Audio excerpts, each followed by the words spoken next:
Welcome back, everybody. Today we're going to take a deep dive into something pretty personal and actually pretty universal. Okay. It's the age when people first experience masturbation. Okay. And get this, Yeah. our main source today is a study with a whopping 675,000 respondents. Wow. Yeah, That's a lot of data. that's a lot of data to unpack. Yeah. But trust me, Okay. it's worth it. Okay.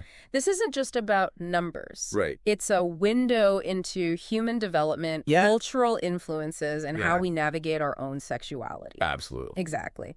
So Yeah. before we jump into the nitty-gritty of the data, Okay. let's set the stage. Yeah.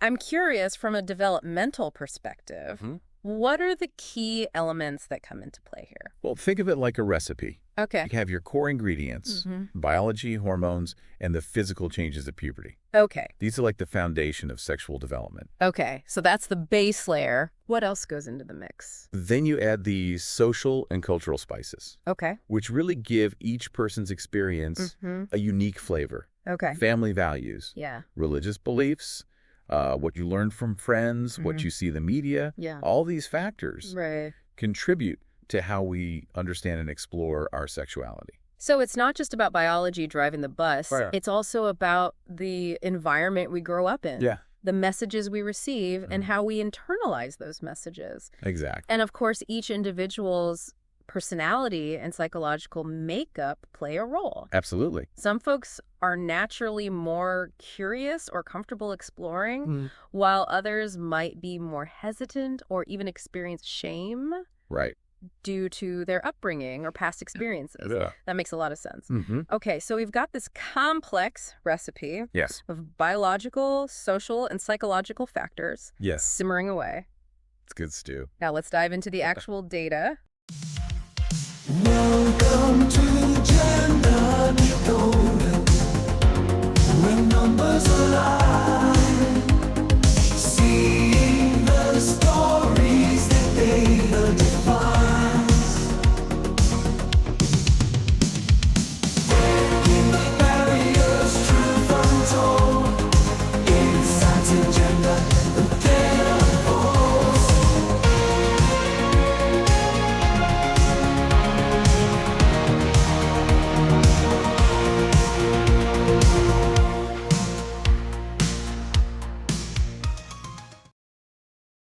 And gives us a really unique look at this topic that most people don't really want to talk about. Yeah, it's usually pretty taboo. And one of the first things that really jumps out from the data is this whole never category. Oh, yeah. Like a significant percentage of people said that they've never masturbated. And it's more common in females than males. Interesting. I wonder what factors might contribute to that. Well, personal choice is a big one. Okay. Some people just aren't interested in masturbation, and that's totally okay. Of course. And then there's religious or cultural beliefs that can definitely influence those decisions too. I can see how those would play a role. Yeah, for sure. Yeah, for sure.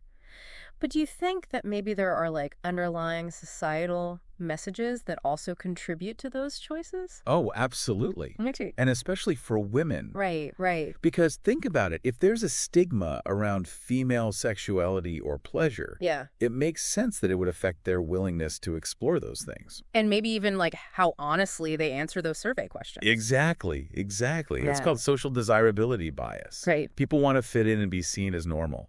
So they might not always answer truthfully if they feel like their answer is going to be judged. So even with a massive data set like this, we still need to think about all those hidden layers. Oh, absolutely. Interesting.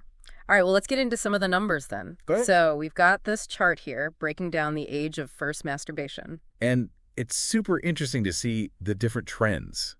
Like between ages 6 and 9, there's this gradual rise. Yeah, you see that. What do you think is going on there? I'd say it's mostly about curiosity at that age. Yeah. Kids are starting to explore their bodies, Sure. figuring out how things feel. But it's not necessarily about sexuality in the way that adults think of it. They're just discovering what their bodies can do. Exactly. Right. And then around puberty, we see things really take off, Right. especially for males. Right. It gets steep. Yeah. That makes sense, though, right? I mean, yeah, puberty is when those hormones kick in and sexual drive emerges. For sure. And for boys, those physical changes like erections are pretty impossible to miss. Yeah, exactly. Well, that probably plays a role too. I think so. It's not just about hormones, but how those hormones affect how they see themselves. Right. How they understand their own bodies. Exactly. For females, though, the increase is more gradual. Do you think that's because they don't experience those same sudden, visible physical changes? It could be. And we can't forget about all the social factors we talked about earlier. Oh, right. Like if girls are getting the message that their sexuality is something to be ashamed of, well, that's going to have an impact. It's almost like they're starting the race on a different track or something. Yeah, that's a good way to put it. It's a different set of societal expectations right from the beginning. Oh. Yeah. Around ages 10 to 13, Okay. there's this huge spike, Interesting. especially for males. Okay. Yeah. Interesting. So yeah. why do you think that is? This totally aligns with what we were talking about earlier. Okay. At 6 to 9, kids might have some curiosity, Mm-hmm. but they're unlikely to have a structured understanding of masturbation. Yeah. But when puberty hits, Right. those hormones kick in. Yeah. And that's when we see this surge in exploration, Okay. particularly for males. Now, the data shows the peak for males is around 12, while for females, the increase is more gradual and spread out. Okay. Why do you think that is? Well, it's likely a combination of factors. Okay. For one, the physical changes of puberty in boys are more obvious Mm-hmm. and perhaps even encouraged Right. in certain social circles, Yeah. which might lead to earlier and more open exploration. Okay. Girls, on the other hand, often face greater stigma around female sexuality. Which could lead them to be more cautious or hesitant. That's interesting because it suggests that biology isn't the only driver. Yeah. Societal expectations and the messages we receive Yeah, about what's acceptable for boys versus girls also play a significant role. absolutely. And let's not forget about access to information. Right. If girls aren't getting accurate information about their bodies and sexuality, Yeah.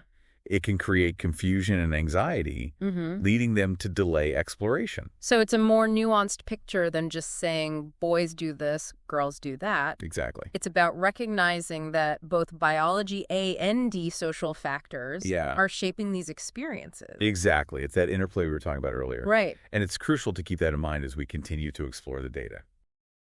We've got this big spike in early adolescence, but then as we move into the mid to late teens, things start to level off. Yes, the percentage of first-time reports starts to decline. But what's interesting is that we still see reports of first-time experiences, even at age 18, Oh, wow. particularly among females. So even though there's this peak around puberty, Right. there's still a lot of individual variation in when people start exploring. Exactly. And I think that's a really important takeaway from this data. Okay. It reinforces the idea that there's no right timeline for sexual development. Everyone's journey is unique and influenced by their own personal circumstances. You know what really blows my mind about this study? What's that? The sheer scale of it. Yeah. We're talking about over 675,000 people. It's huge. Even small percentages represent thousands of individuals. It's a powerful reminder of the diversity of human experience. Yeah. And when we think about that never category again, Right. it challenges us to really think about individual choices and preferences. Yeah. Just because something is common Right. doesn't mean it's universal. That's so true. Yeah. We shouldn't make assumptions about anyone's sexual behavior Right. based on statistics or what we think is normal. Yeah. Everyone has their own path. Absolutely. Yeah. And speaking of assumptions, Yeah. another thing this data really Yeah. highlights Okay. is the powerful role of biology in sexual development. Okay. That strong link between puberty Mm-hmm. and those peak ages of first-time experiences is undeniable. It's like our bodies are giving us a nudge Yeah. to explore and figure things out. Yes. Yeah. But here's where it gets even more interesting. Okay. We also have to consider the possibility of underreporting, Mm. even with an anonymous survey. Right. Some people might hesitate to be completely honest about their experiences. I can see that. Yeah. There's still a lot of stigma around sexuality. Yeah. And some people might feel embarrassed or ashamed to share certain details, Right. even in an anonymous setting. Exactly. But- So while this data is incredibly valuable, it's important to acknowledge that the actual range of experiences might be even wider than what's reflected here. That makes a lot of sense. It underscores the need for more open and honest conversations about sexuality. Absolutely. So people feel comfortable sharing their experiences without fear of judgment. I completely agree.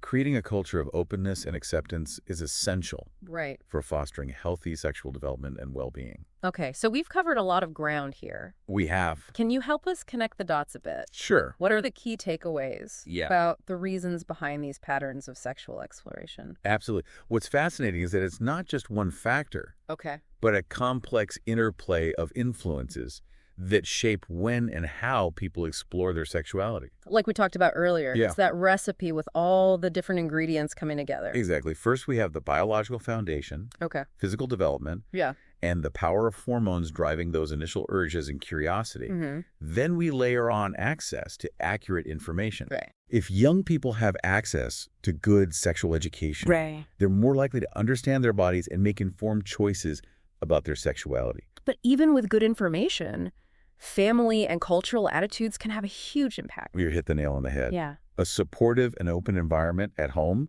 can make exploration easier, Right. while a restrictive or judgmental one Mm. might lead to shame and secrecy. And let's not forget the influence of peers and the media. Oh, that's right. Conversations with friends and what we see on TV or online can shape our perceptions of what's normal or acceptable when it comes to sexuality. Yeah, for sure. This has been such an insightful conversation. Yeah, it has. Thank you for sharing your expertise with us today. It's been my pleasure, and to our listeners, Yes. I hope this deep dive has given you some food for thought. Yeah. Keep exploring, keep learning, and keep those conversations going. That's all for today's deep dive, folks. Thanks for joining us. Until next time, keep diving deep into the fascinating world of knowledge.